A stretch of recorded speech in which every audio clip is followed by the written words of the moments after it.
Hola, ¿qué tal todos? 안녕하세요, 깨달 스페너의 채군입니다.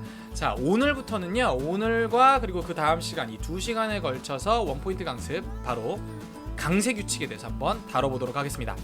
여러분, 이 강세 규칙은 은근히 복잡하고 디테일한데 상당히 대충 공부하고 넘어가거나 아니면 아예 제대로 공부를 해보지 않은 분들이 상당히 많으세요. 그래서 뭐 자주 틀린다거나 아니면은 뭐 강세를 어디다 둬야 할지 늘 헷갈려 하시는 분들이 아주 많습니다. 강세 규칙을 완전히 부셔버릴 수 있게 오늘부터 제가 2번에 걸친 수업으로 좀 정리를 해드리도록 하겠습니다.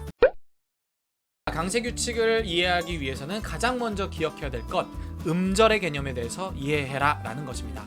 기본적으로 음절은 모음에 따라서 결정이 돼요. 그래서 어떤 단어를 보았을 때 모음의 위치를 보고 그 위치가 하나의 음절을 구성하는 기본 단위가 될 수 있다라는 것을 기억해주면 되겠습니다. 예를 들면 casa 2개의 음절이죠. libro 마찬가지로 2개의 음절이고요. 저의 스페인어 이름 안드레스는 어떨까요?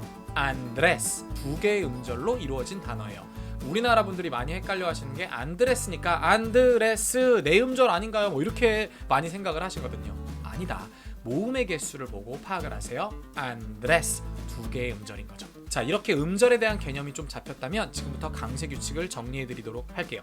강세 규칙 첫 번째, 단어가 모음으로 끝나는 경우, 이 경우에는 끝에서 2번째 음절에 강세가 들어가요. 예를 들면 argentino, bonito, nombre, problema 이런 단어들처럼요. 강세 규칙 두 번째입니다. 자, 모음 말고 자음이긴 한데 ene 아니면 ese로 끝나는 경우에도 마찬가지로 끝에서 2번째 음절에 강세가 들어가요. 자, 먼저 ese로 끝나는 경우는 대부분의 복수의 명사들이 다 그럴 수 있겠죠. libros, casas, bonitos. 그리고 ene로 끝나는 경우는 examen 같은 단어가 있을 수 있겠네요. 강세 규칙 세 번째입니다. 자, 세 번째 강세 규칙은 ene와 ese를 제외한 기타 자음으로 끝나는 그런 경우에요. 이런 경우에는 마지막 음절에 강세를 주면 되겠습니다. 예를 들면 profesor, celular, sociedad, universidad, español, timidez 같은 단어들이 있을 수가 있겠네요. 자, 이렇게 앞에서 나온 세 가지의 강세 규칙에서 벗어나는 곳에 만약에 내가 강세를 주고 싶다, 이런 경우에는 어떻게 해야 될까요? 바로 틸데를 활용하는 겁니다. 여러분들이 이제 틸데가 찍힌 곳에 강세를 줘야 한다는 사실은 잘 알고 있는데 어떤 단어는 틸데가 찍혀 있고 어떤 단어는 틸데가 찍혀 있지 않잖아요. 틸데가 찍혀 있지 않은 단어는 제가 앞에서 말씀드린 이 세 가지의 강세 규칙을 따르시면 되고요. 그렇지 않은 경우에는 그때는 틸데 자리에서 강세를 주시면 되겠습니다. 뭐 너무 많은 단어들이 있죠.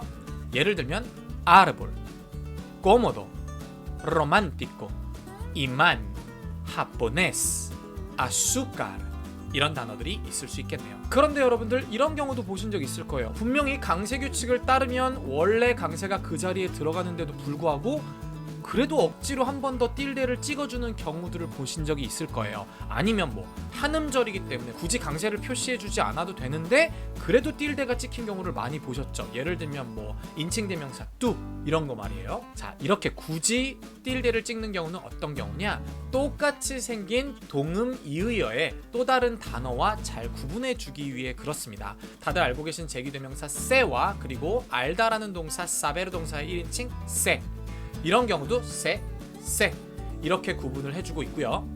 그 다음에 목적격 대명사 때, 마시는 때 이런 경우도 마찬가지겠고요. 소유격 미, 전치격 미. 자, 그럼 선생님 이 미는 미, 얘는 미 이렇게 하나요? 그런 건 아니에요. 자, 한음절인 경우에는 굳이 뭐 강세를 다른 데다가 더 주고 말고 할 것도 없잖아요. 뭐 이런 경우는 강세의 개념으로 찍어준 게 아니라 구분 짓기 위해서 이렇게 찍어준 거다라고 기억하면 되겠습니다. 자, 오늘 내용 간단히 정리해보자면요. 먼저 음절의 개념에 대해서 좀 살펴봤고요. 그래서 끝에서 몇 번째 음절, 마지막 음절이냐 두 번째 음절이냐 강세가 들어가는 곳이요. 이렇게 좀 구분을 해봤고, 그리고 이런 경우에서 벗어나 있다면 우리는 틸데를 찍어줘야 된다는 거. 자, 이런 것까지 한번 살펴봤습니다. 오늘의 강세 규칙 첫 번째 시간은요, 아주 기본적인 내용만 다뤄봤으니까 우리 다음 시간에 좀 더 심화된 강세 규칙에 대해서 살펴보도록 하겠습니다. 그럼 다음 시간에 만나요. 아스타 루에고.